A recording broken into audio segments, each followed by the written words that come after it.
नाज़रीन, वज़ीर-ए-आज़म इमरान खान इस वक्त बीजिंग में सेंट्रल पार्टी स्कूल की तकरीब से खिताब कर रहे हैं। आइए आपको लिए चलते हैं। Ladies and gentlemen, let me say first of all what an honor it is for me to be here. I'm addressing what will be the future leaders of China. I'm addressing also the central school, which has traditionally been a place where great leaders like Chairman Mao, President Xi, Deng Xiaoping, who have addressed students. So I want to just say that this is really an honor. And I want to start by saying, why someone like me, when you heard about me playing cricket, why a cricketer ended up in politics?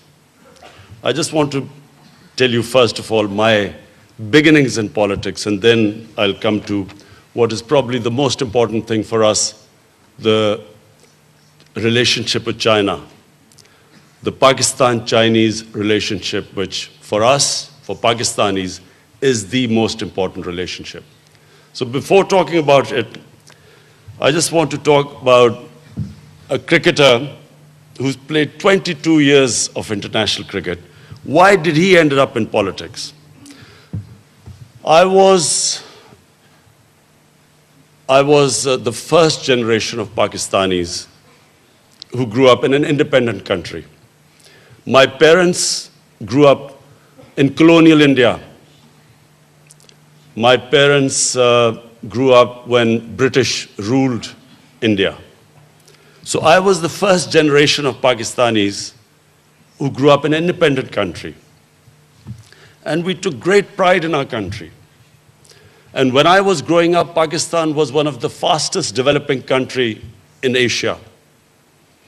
Pakistan at one point was an example for the developing world. In the 60s, we had quality universities, we had the highest growth rate. Our first 5-year plan was emulated by South Korea, by Malaysia. Countries looked upon Pakistan as a model in the developing world. But unfortunately, as happens in the lifespan of countries, you go in cycles, countries have ups and downs. So unfortunately, we lost our way. And what affected Pakistan, what stopped Pakistan from achieving its potential was one thing: corruption. Corruption of the ruling elite. The reason why countries are poor are not because they lack resources. Reason why countries are poor, because the corruption of the ruling elite destroys state institutions. And secondly, the money that should be spent on developing human resources gets diverted and goes into mega projects with mega commissions, with mega kickbacks. And the worst part of corruption is money laundering. Money that leaves the country. In my opinion, one of the biggest problems the world faces today is money laundering. Money laundering means money leaves poor countries and goes into rich countries. Money laundering means that despite all the aid given by rich countries to the poor countries, there is almost $1 trillion every year that leaves the developing world into developed world. And when money leaves the poor countries, it deprives that country of resources. It deprives the country of foreign exchange. They end up taking foreign loans. And who pays for the foreign loans are the people of the country through inflation, through higher prices. That's how they pay for the loans. So the poor get poorer and the rich get richer in poor countries, and the rich countries get richer and the poor countries get poorer.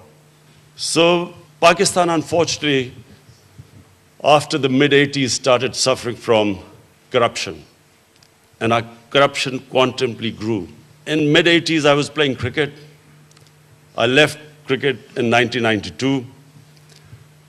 And after that, I decided that I should come into politics to fight corruption. That's when I formed my party in 1996. The main plank of my party was to combat corruption. For 15 years, I struggled. I had a very small party. No one took my party seriously. And the only reason I succeeded was because I learned a very important lesson from sports. You only lose when you give up.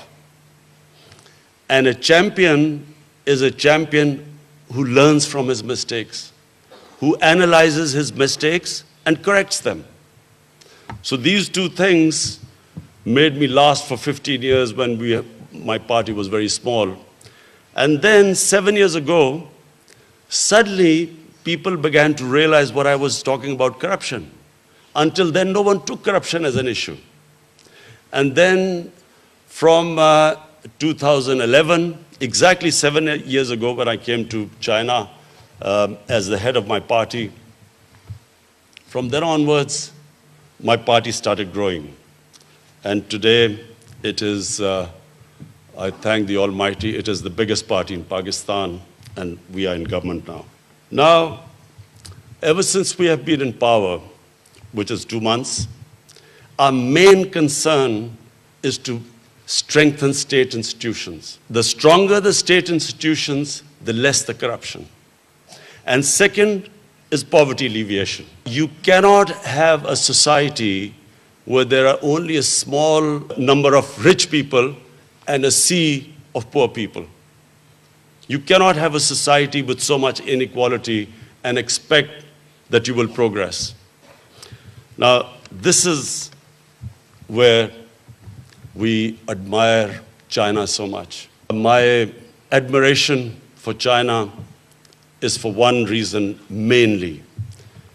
No country in human history has ever taken 700 million people out of poverty in 30 years, as China has done. This is, in my opinion, the greatest achievement a nation can achieve. 700 million people out of poverty. The steps taken to do that is what my party, my government is very interested in. What we hope to learn from China and with close contact with the government, with the Communist Party of China, this is what we hope to learn. All the steps taken to achieve a feat that no nation in human history has ever achieved. Secondly, corruption. Corruption is a problem because you can catch the common criminals, but catching the white-collar criminal is difficult because the white-collar criminal has resources. He can hire expensive lawyers, and the state struggles to deal with the white-collar criminal. So these are the two main things which we want to learn from the Chinese experience, but also cooperation in so many areas. The Western model is totally different. The Western model of development is totally different to the Pakistan experience as opposed to the Chinese model of experience. 30 years ago, Chinese GDP was the same as what Pakistan's GDP is today. And in 30 years, the way China changed itself, that in itself is something which I want Pakistani scholars to study, because it was not one thing China did, it was a series of things. But above all, it was the mindset of the Chinese leadership that decided that they did not want a country where there was unequal development. And all the steps that I've taken, and what I now, talking to President Xi, I found that the total number of people under the poverty line in China, 30 million. The objective now is to, in the next 5 years, take all the people out of poverty. In Pakistan, this is really what we want. My party stands for two things. One, as I said before, institution building, and number two is taking people out of poverty. What China has offered us is a great opportunity.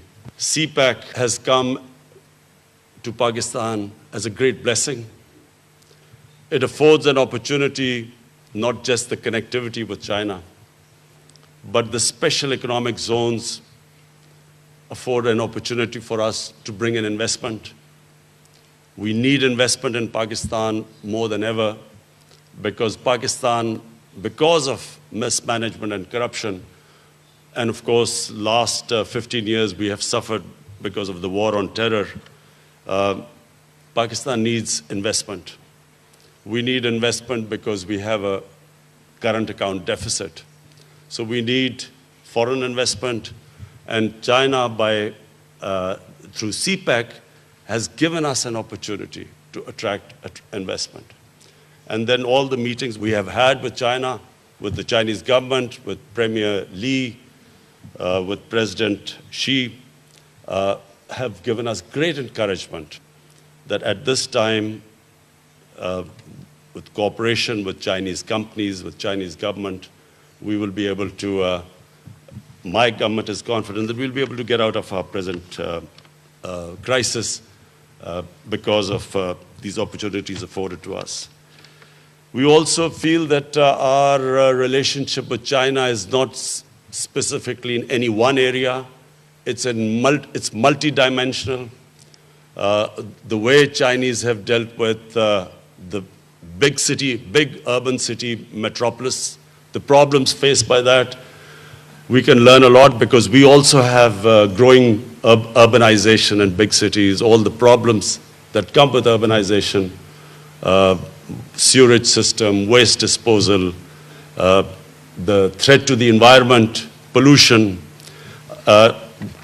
We can learn more from China than any other country in the world. So, as I said, our relationship with China is going to be multidimensional.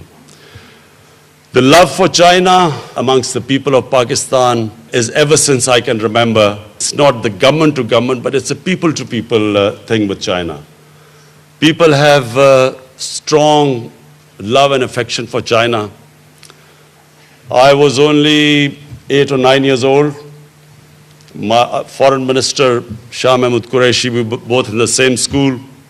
So we still remember when Premier Chu En-lai came to Pakistan, and all of us stood outside our school with Chinese flags welcoming him.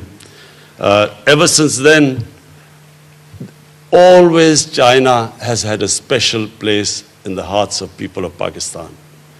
Whenever we have been in need, China has been there to help us. The expression all-weather friend is true as far as Pakistan is concerned for China. And I can assure China that whenever we are needed, Pakistan will always be standing by our brothers. That's why we call Chinese our Iron Brothers. Finally, I would like to say that my delegation, and I have been given such great welcome in China, the love and affection we have seen. I just want to say thank you. वज़ीर-ए-आज़म Imran Khan Beijing में central party school की तकरीब से खिताब कर रहे थे। उनका कहना था कि वाइट कॉलर क्राइम से निपटना बहुत अहम है। हम चीन के तजुर्बात से इस्तिफादा करना चाहते हैं, जबकि सीपैक पाकिस्तान के लिए एक इंतहाई अहम मौका है। हम पाकिस्तान में भी लोगों को गुर्बत से निकालेंगे। ये थी पीटीवी ताज़ा तरीन।